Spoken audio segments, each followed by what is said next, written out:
To stamp a silver disc, the supplies you need are the polished silver disc, bench block, hammer. We use a 2-pound drilling hammer because we want to maximize the amount of weight in the head of the hammer, and we really like this one because it's nice and heavy and you can get a really nice clean blow on the stamp. And finally, you need your metal stamps. The first thing you want to do before stamping any silver is to polish the silver to make it easier to see the reflection of the stamp so you can more accurately place them.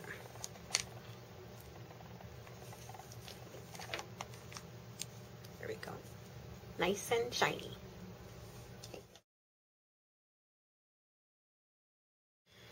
Next, we're going to place 2 holes on this disc because we're going to make it into a link. The easiest way to do it is to find the widest point on your disc and just draw 2 dots right across from each other. To keep from scratching your discs and making marks in the silver while you're punching the holes, I like to put Scotch tape onto the disc where we're going to punch. This acts as a cushion when we do the hole punching. This is a screw type punch. It makes 2 different sizes of holes, if you can see the size and the size. This is about a 14 gauge and this is about a 12 gauge hole size. Okay, we're going to do the smaller of the 2, which is a 14 gauge size. Okay, so the way it works is basically you just screw this down and it punches a hole in your disc. It's best if you leave just a little bit of space here while you're placing your disc so it's easier to get it where you want it to be. So we're going to turn it over so you can actually see your dot through the hole at the bottom of the punch right there.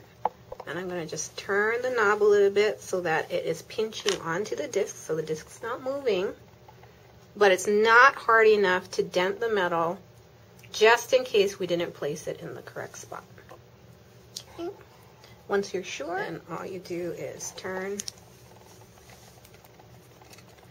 and you'll feel it give when the punch has cleared the disc. Okay, once it's done that, you can unscrew.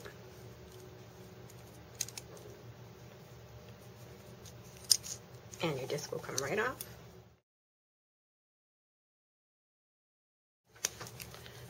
Another way to get your holes lined up is to draw a line across the piece, especially a long piece like this.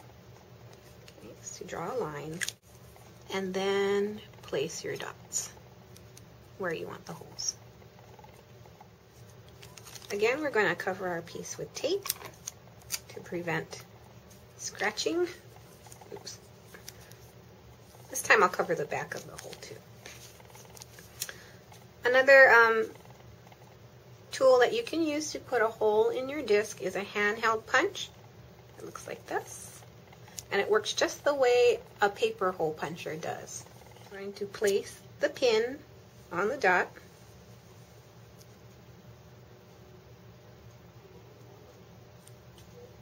And squeeze. This type of hand punch leaves a bit of metal on the back of your piece that's kind of rough and it sticks out. More so than the screw punch because you're actually dragging the metal through as you create the hole. So what you want to do after you've made your holes with the hand punch is smooth it out using a file or some sandpaper.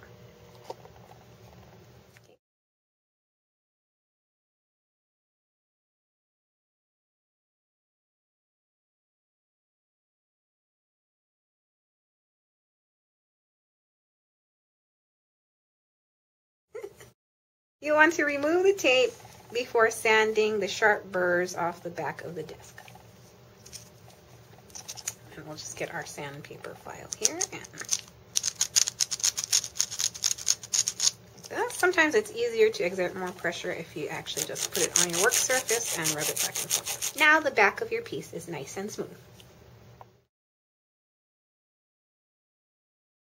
Now we're ready to stamp. You have to make sure that your stamp is positioned properly. Certain stamp sets have the actual letter that you're going to be stamping, and you want that to be facing you. Okay, so make sure it's there and not upside down. Okay. And I like to use the reflection in the metal to line up the letter for proper placement. So you're going to hold the stamp in your non-dominant hand.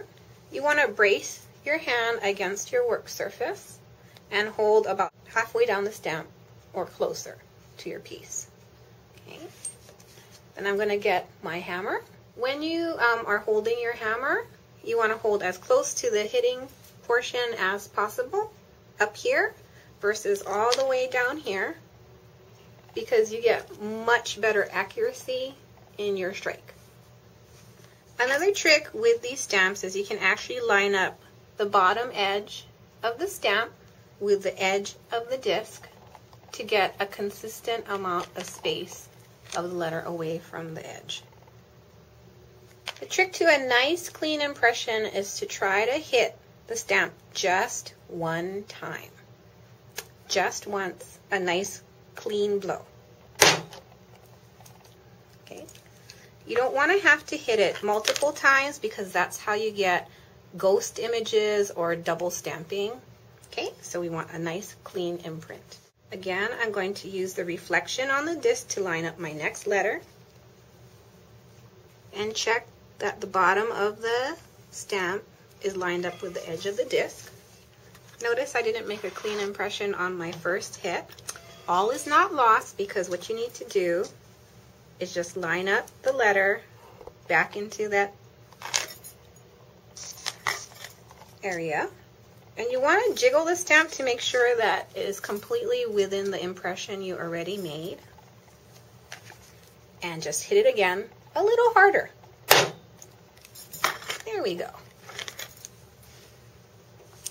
If your disc starts to curve up and is no longer completely flat,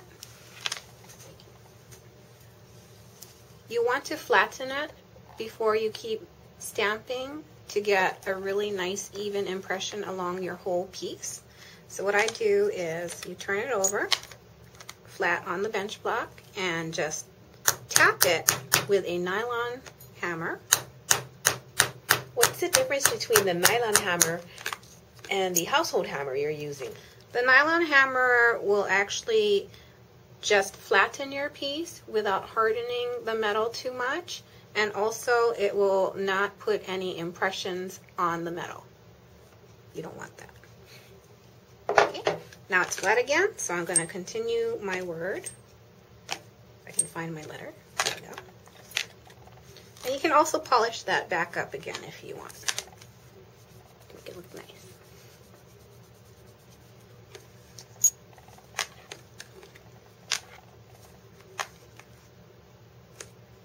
Almost done. You want the stamp to be nice and straight when you hit it. Straight up and down. You don't want it tilting at angles. It takes a little bit of practice.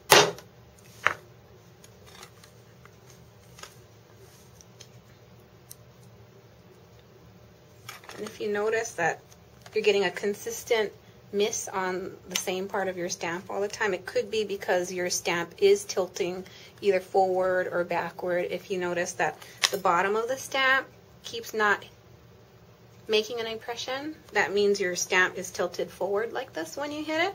If you're only getting the bottom half of the stamp, it may be tilting toward you.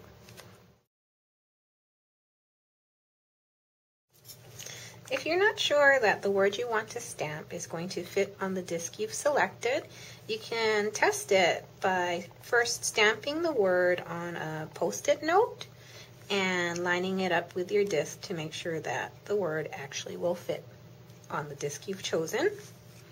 You can also use it somewhat as a guide to actually stamp the word on there.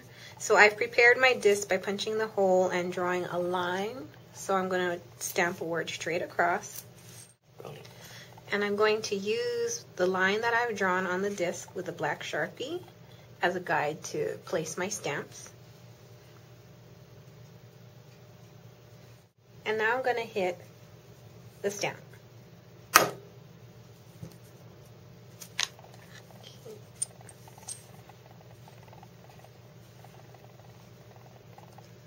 You always want to check your placement of your stamp in the reflection of the disc.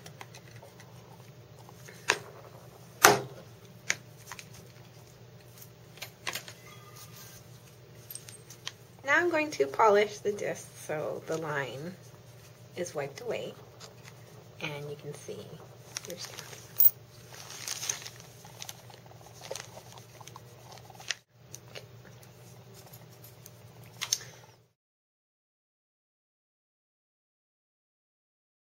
If your stamping is not as straight as you like, you can always use decorative stamps to fill in the background with lots of fun stuff, just like this. And it has a nice effect if you have part of the stamp going over the edge as well, so it's not completely contained on the book. Okay, so you just get a whole bunch of different things. We have stars, spirals, hearts. And I don't want to actually stamp over the word that I just stamped. I'm just going to fill in the background around it. Lots of different shapes and sizes give your eyes different things to look at. I like to use the little dots to fill in all the rest of the negative space. Give it some movement. Just notice I'm not hitting the period stamp as hard as I hit the other picture stamps because the force that you apply with the hammer is very concentrated on a period, so you need to hit it a lot lighter. And notice I also switched hammers to a nylon hammer, and it's not as heavy as the 2-pound drilling hammer that I was using just a little while ago. Okay, so we're going to just put a few more dots here and there. I'm hammering on a sand-filled leather bag, and what it's doing is absorbing the shock, and it's preventing the block from bouncing back as much as it would on the tray I was using earlier. One more thing you can do to make it really cute is to add a little bit of dimension by curving your disc in a dapping book. So we're going to place the disc in one of the little curves, and we're going to use the dapping punch and a nylon hammer to hit it to give a little shape to our disc. There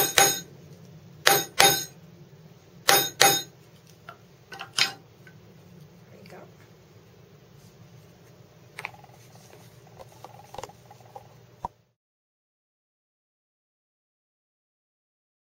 Okay, now we're going to do a 2-line stamping. So you want to draw 2 lines on your disc to follow. So there's one line, and you got to leave a little bit of space. And we'll put another line here. Okay. So I'm going to use those as guides for my words. And sometimes it's really nice if you mix stamping fonts. I'm going to use 2 different fonts for this disc. Here we go. First word. You don't have to stamp exactly on the line. You can use the line as actually just a guide, and you can stamp sort of, if you want your word to fall a little lower, then you can stamp a little over the line that you have.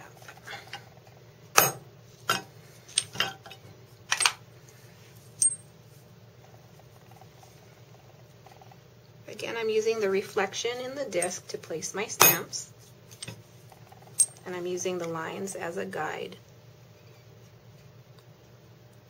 it's much better if you stamp closer to your face. You know, the distance between your face and the stamping surface is really close, so you can actually see what you're doing. It works a lot better. So it's either better to have a work table where you stand at, and that's a high surface, or you raise the surface that you're sitting at.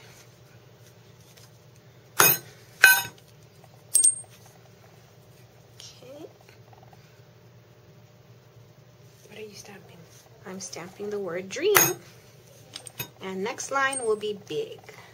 And I'm using a slightly bigger font for the word big.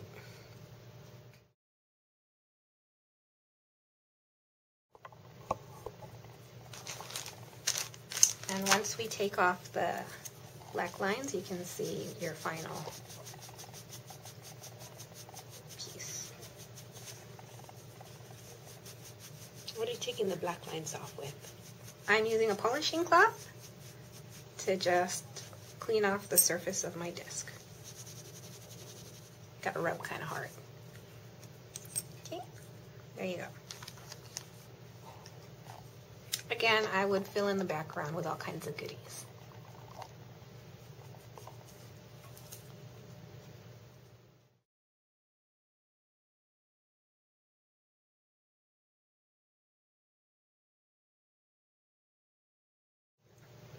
For a more organic or free-form feel to your stamping, you don't have to draw in the lines with the Sharpie marker. You can just start stamping anywhere on your disc.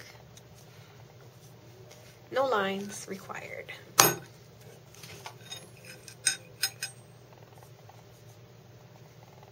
you do want to make sure that you have your letters facing the correct way. And spell it correctly. And spell it correctly. Correct spelling is a must. You can intentionally make your letters tilt. That's to give you kind of a wiggly lip, which is cute. Okay, and then I like to turn the disc rather than move around my block when I want to put another word in a different place.